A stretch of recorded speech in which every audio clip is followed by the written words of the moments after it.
Maksudnya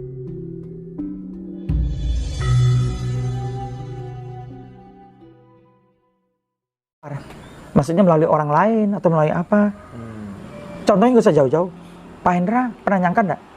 Pak Hendra seperti ini karena karma leluhur. Oh gitu ya. Ada efek dari yang ditandur leluhur-leluhur kita. Yang kebaikan yang ditandur sama leluhur Pak Hendra, bisa yang Pak Hendra dipanen tetik anak sekarang. cucunya. Iya. Makanya dalam beberapa peristiwa saya kan dulu hobinya ke makam-makam wali begitu kan seperti saya tanya, Mbah dari mana? Oh saya dari Purwokerto. Oh saya dari Ciamis gitu ya. Ngapain di sini? Aku nirakati putu-putu kule gitu. Sampai bertahun-tahun keliling Wali Songo ya. Kan nggak tahu itu menghindari masalah, lari dari hutang atau memang benar-benar nirakati cucunya gitu. Tapi jawaban itu memberikan sebuah pesan bahwa kebaikan yang kita lakukan hari ini kelak bisa dipanen oleh anak turun kita. Nyata itu ya. Iya, nyata itu. Karena sifat dari Pak Hendra nanti, sifat semua memori apa itu kan ditinggal. Masuk ke darah keturunan berikutnya, ke DNA-nya itu. Itu nanti membentuk DNA itu pas terbuka. Makanya pas DNA itu terbuka, itu bisa karma baik, karma tidak baik itu keluar. Oke. Dari Mbak Kristanti lagi kan Budi.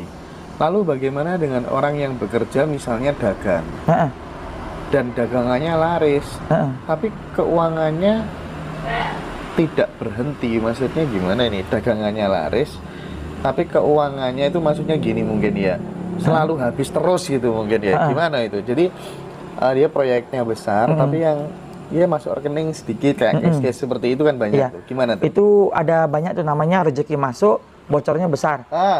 Itu biasanya rezeki bocor ya. Iya, rezeki bocor. Jadi uang datang itu cuma numpang lewat gitu. Kebanyakan kayak gitu. Ya itu biasanya orang itu sendiri, dari diri orang itu sendiri. Jadi dia harus ngambil waktu tenang, tenangin diri. Nanti biar dia tahu bilang, aku nih kenapa? Nanti akan muncul nanti dari batin tuh, dia akan jadi tubuh manusia ini otomatis. Jadi kalau dia berhasil mencapai tenang, dia bilang, apa yang salah saya atau apa yang saya mesti lakuin. Nanti akan muncul seperti rekaman. Nah itu biasanya dipengaruhi oleh orang itu sendiri. Itu kenapa rezeki udah datang itu. Ini poin utama tetap orangnya ya kan? Iya, tetap orangnya. Iya sih, relate banget ya, karena aku dulu juga pernah ngalami hal seperti itu.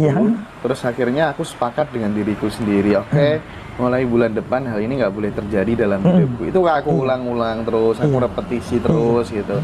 Terus akhirnya aku ketemu solusi-solusi gitu. Saldo minimal harus berapa gitu.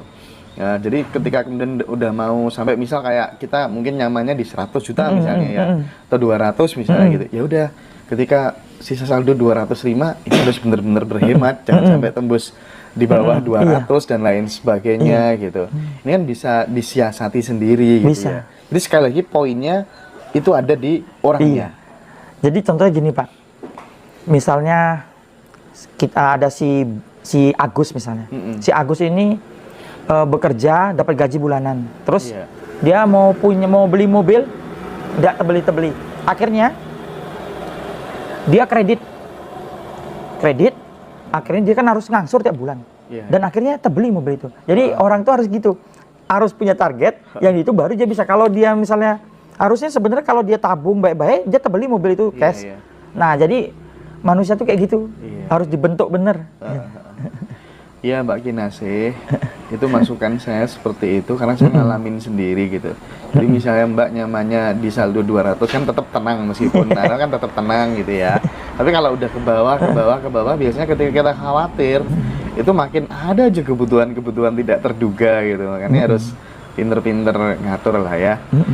Nah ini Mas Kanjeng Budi ada yang tanya, namanya Sulikan Arif.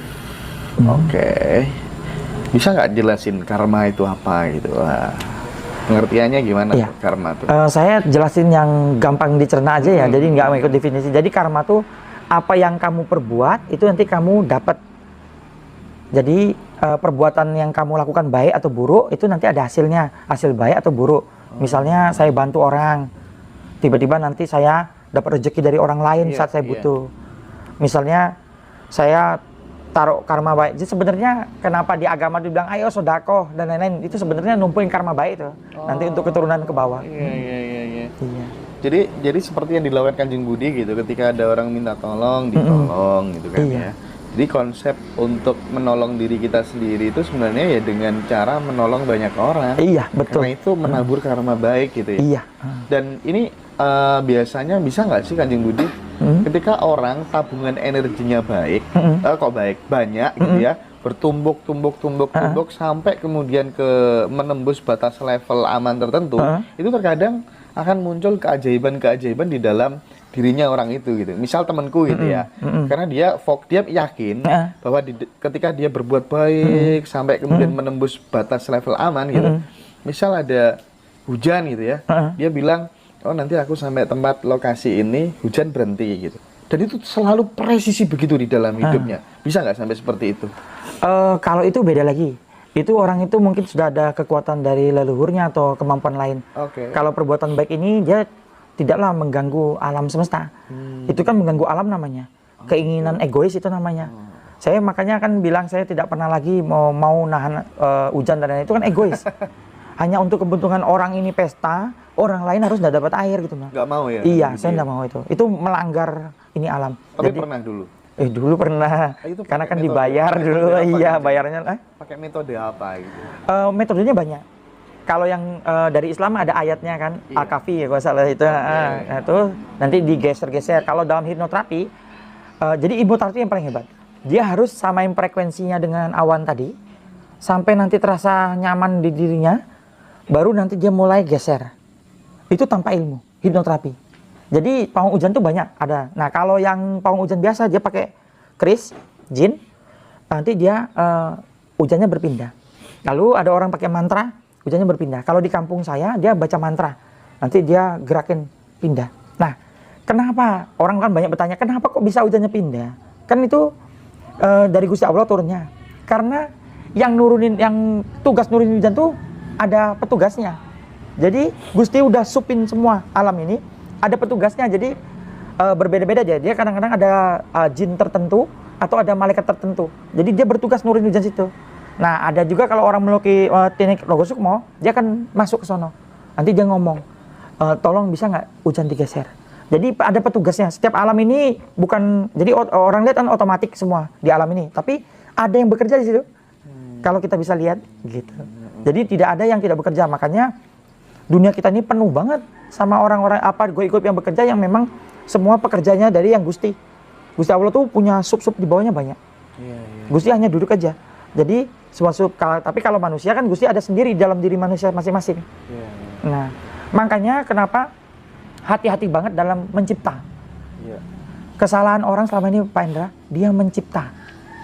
Karena ada roh yang manusia itu kan berasal dari Gusti. Jadi ada Gusti sendiri dalam diri mereka mencipta takdir mereka sendiri. Oh, manusia bisa menciptakan takdir hidupnya. Misalnya, sendiri. Pak Indra bilang, wah ini saya harus ini nih, nyari ini nih, baru bisa mencapai 10 juta nih, subscriber saya, atau 20 juta. Bapak ciptain sendiri loh, takdir Bapak. Bapak harus sana sini berarti, itu 10 juta. Jadi itu orang nggak nyangka, misalnya, saya gaji segini, nanti mau beli ini paling gini, dia ciptain lagi takdirnya sendiri. Itu yang nggak bisa. Tanpa disadari itu. Iya, itu tercipta loh, karena adanya roh, adanya nur tadi dalam diri manusia, jadi cipta itu muncul. Berarti misal nih ya, misal sebelum tidur, Iya. seseorang nekat gitu ya. Aku ingin meninggal tahun sekian, hari ini, jam sekian, tanggal sekian gitu. Dan itu diulang-ulang terus. Mungkin nggak itu bener-bener bisa jadi kenyataan? Atau mungkin geser sejam, 2 jam bisa jadi nggak? Kalau itu diulang-ulang terus? Bisa, saya jelasin ya. Sebenarnya ini rahasia ya. Tar, saya pikir dulu ya. Boleh diumum atau enggak ya? Karena nanti orang dengar semua, orang tahu ciri khas sebenarnya rezeki itu bagaimana. Jadi gini, manusia tuh ada alam bawah sadar. Biasanya alam bawah sadar tuh bisa dibentuk masa depan kita besok di saat kita mau tidur. Jadi di saat kita ngantuk banget itu antara mau tidur dan nggak mau tidur, muncul karena perkataan apa yang akan dapatkan besok. Nah, itu sebenarnya selama ini yang dilakukan beberapa orang-orang pintar yang lain, tapi mereka nggak akan muncul. Nanti kan katanya ngikutin dalam dunia ini, tapi sebenarnya sama itu. Mereka akan pakai mantra, bacaan mantra gini sebelum tidur itu jatuhnya sama sebenarnya. Itu menyuges diri, masukin rencanamu. Jadi kalau dulu bapak saya bilang, ingat loh kata dia, yang terjadi hari ini cuma hari ini. Di saat kamu tidur, matahari udah tenggelam, itu udah lain cerita besok. Jadi bapak saya nganjurin saya tuh buang air besar tuh di 2 waktu. Pagi subuh sekalian sama malam sebelum tidur. Jadi bapak saya bilang kalau bangun tidur langsung buang air besar. Manusia di saat buang air besar dia mencapai titik rileks, bener, bisa mikirin apa aja. Saya rancang masa depan saya hari ini saya mau bikin ini, mau bikin ini. Nah, lalu kalau malam hari saya mau tidur, itu bapak saya bilang buang air besar dulu. Buang air besar itu kan tuh rileks. Jadi buang air besar tuh posisi rileks manusia paling rileks. Rileks, boleh sampai rokok-rokokan tuh. Ingat, cross check hari ini apa yang udah kita lakuin.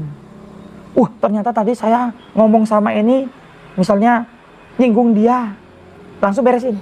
Ampuni aku Tuhan, ampuni aku tadi nyinggung dia. Itu selesai satu case. Lihat lagi, tadi saya ada ini. Nah, itu kalau dibersihin terus, itu bagus sekali. Jadi kalau mau tidur, boleh bilang, besok rezeki datang sama aku banyak, besok aku sukses, daganganku rame. Dah tidur.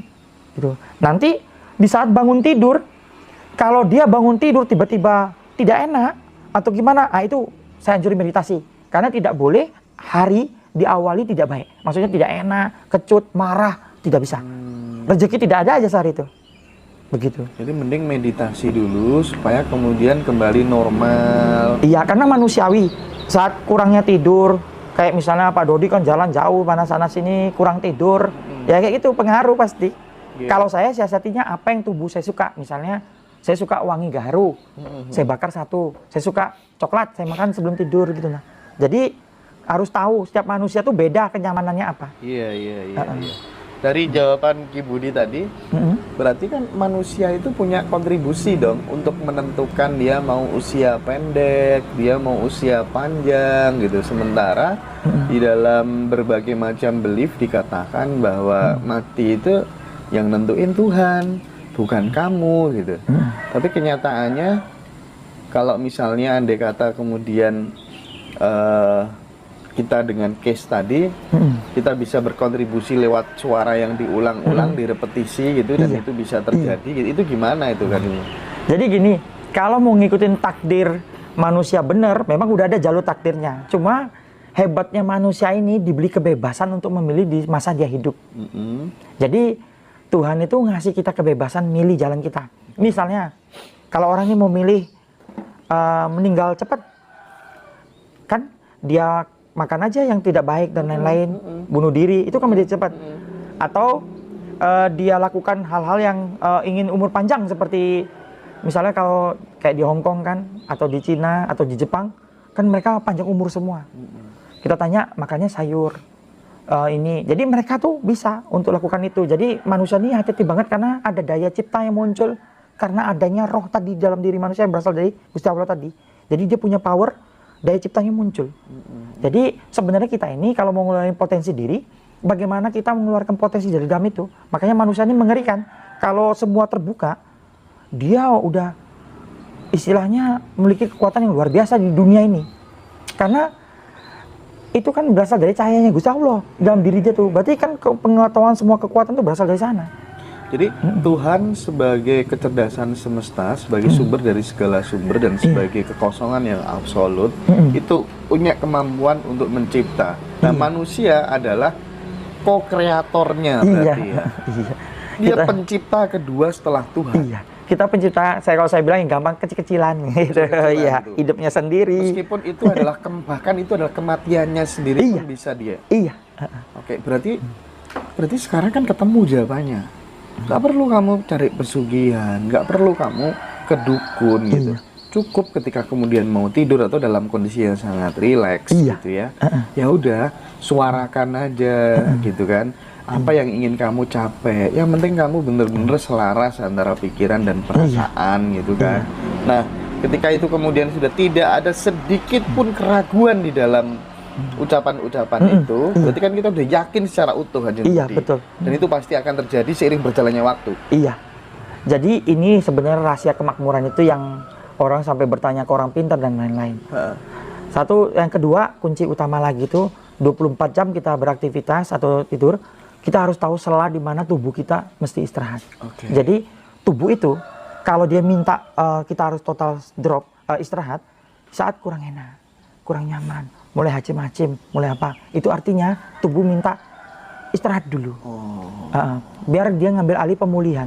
Kalau kita paksain terus minum obat, paksain lagi, akan menimbulkan kerusakan di dalam organ tertentu. Jadi saya anjurin kalau tubuh udah ngasih tahu lemes, kadang-kadang kalau kayak lemes, orang kan untim, hantam vitamin, itu enggak baik. Itu. Wah, banyak hal baru nih dari Kanjeng Budi. Ini ada teman yang tanya, Kanjeng, sedekah apakah bisa memutus karma yang buruk, Kanjeng Budi?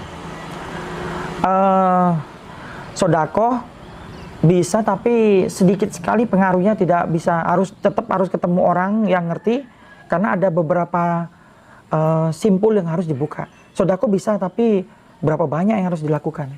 Karena sedekahnya tuh harus sedekah yang benar-benar, maksudnya sedekah yang benar-benar tuh beda dengan sedekah biasa. Jadi saya kasih tahu ciri khas sedekah yang benar ya. Misalnya kita sedekah, setelah orang itu menerima sedekah, hati kita tuh bahagia banget, kayak bahagia banget.